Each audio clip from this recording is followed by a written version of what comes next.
Good morning, good afternoon, and good evening. Welcome to another episode of Nufftingz Speaks with your host, Nufftingz. So, what did Pokemon Go do this time? Apparently, players are getting terminated again, and the entire community is panicking. Now, before anybody jumps into the comments screaming, well, they were probably spoofing, relax for a second. Because whether every single player is innocent or not, the fear in the community right now is very real. People online are saying they opened an incense, a mystery box, or logged into the game and suddenly got hit with a termination screen. Imagine spending money on Pokecoins and your bonus reward is account deleted. That's insane. Now, obviously, some people online are probably lying.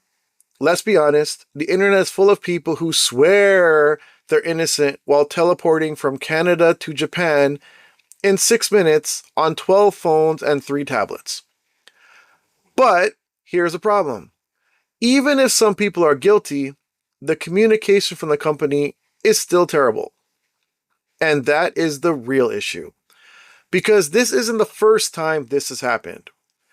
We've seen waves of random bans, false flags, warning screens, and panic before. Reddit is full of it right now. Facebook groups are full of it. Discord servers are full of it. People are literally asking, does anybody know how to recover accounts? Am I next? Should I stop using certain features? Should I stop spending money? That's not healthy for a live service game. And look, I know I'm probably the worst person to talk about this because I've been terminated since December.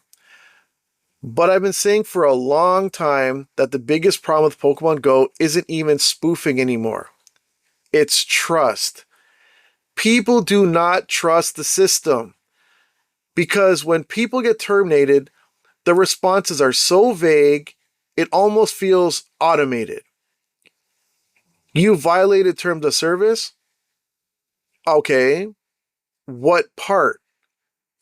When? How? What exactly triggered it?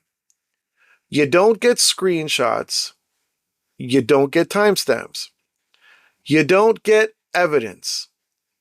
You don't even get a proper explanation. It's basically, here's a giant terms of service page with 900 possible violations.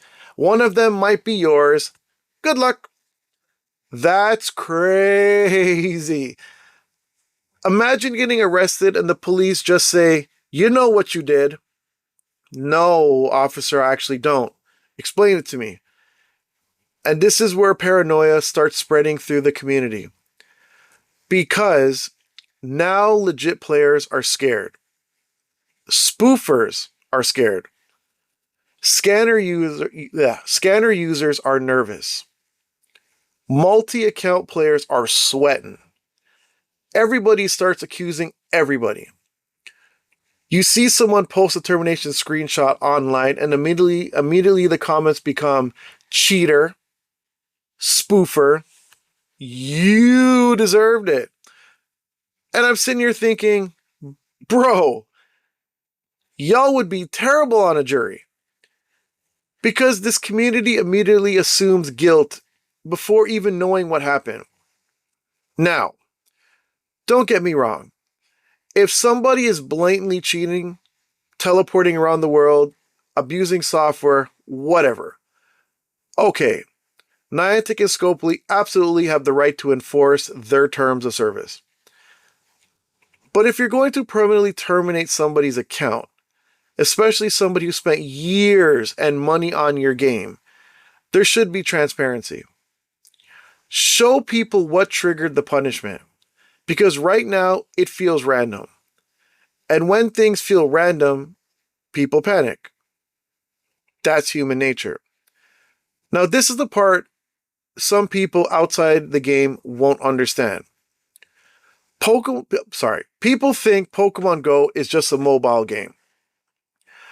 But for a lot of players, it's actually routine. It's social. it's exercise, it's community. Some people meet real friends through this game.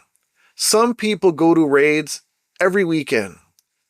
Some older players literally use this game to get out of the house and stay active. I've seen people in their 60s, 70s, and even 80s playing this game. And whether people like hearing this or not, communities form around these games. You have drivers who take groups around for raids. You have event organizers. You have people who spend hours building local communities. So when someone suddenly loses their account, it's not just, oh well, make another one. That account could represent years of time, money, memories, friendships, and routine. That's why people get emotional over it. Now, me personally, when my account got terminated, I moved on pretty quickly because I'm a gamer outside of Pokemon Go. I play Xbox. I play PlayStation. I play PC. I achievement hunt. I create content. I moved my energy elsewhere. But not everybody is like that. For some people, Pokemon Go is their main hobby. And that's why these situations hit so hard. Another thing I want to say, this constant fighting in the community is exhausting. Everything becomes accusations. You weren't a good player. You cheated. You deserved it. You use scanners. You multi-account. Bruh, it's just a mobile game. Some people take this stuff way too personally. And honestly, I think the atmosphere around Pokemon Go communities has gotten weird over the years. Too much paranoia. Too much gatekeeping. Too much attacking people before facts are even known. Instead of helping people, some players immediately turn into investigators and judges. That's wild to me. Now, let's also be honest here. Scopely taking over made people even more nervous because Scopely already had a reputation in mobile gaming. A lot of players don't trust big mobile game companies anymore. They see aggressive monetization, poor customer support, automated responses, expensive shop bundles. So when termination waves happen after a takeover announcement, people instantly assume the worst. That's just reality. Now, to be fair, not everybody posting online is innocent. Some people absolutely know why they got banned. Let's keep it real. But even then, better communication would calm the community down massively. That's the point.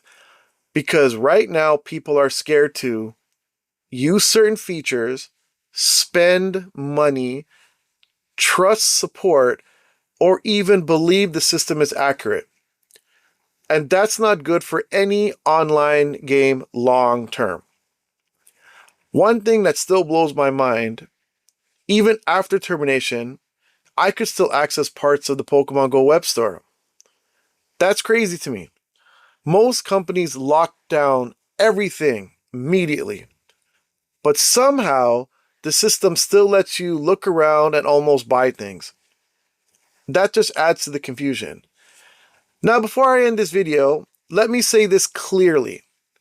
If somebody is genuinely cheating and breaking terms of service repeatedly, yes, actions should happen. But if a false terminations are happening, even occasionally, then communication needs to improve immediately. Because vague automated responses destroy trust. And without trust, communities collapse. Anywho, that's my thoughts on the situation. Comment down below. Have you seen these termination reports? Do you think players are innocent? Do you think it's mostly spoofers? Do you trust the current system? Let's talk about it.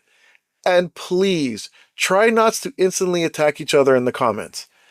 Not everybody is automatically guilty just because they posted a screenshot online. Anyways, I'll see y'all in the next video. Nufftingz Speaks. Real conversations, no filters.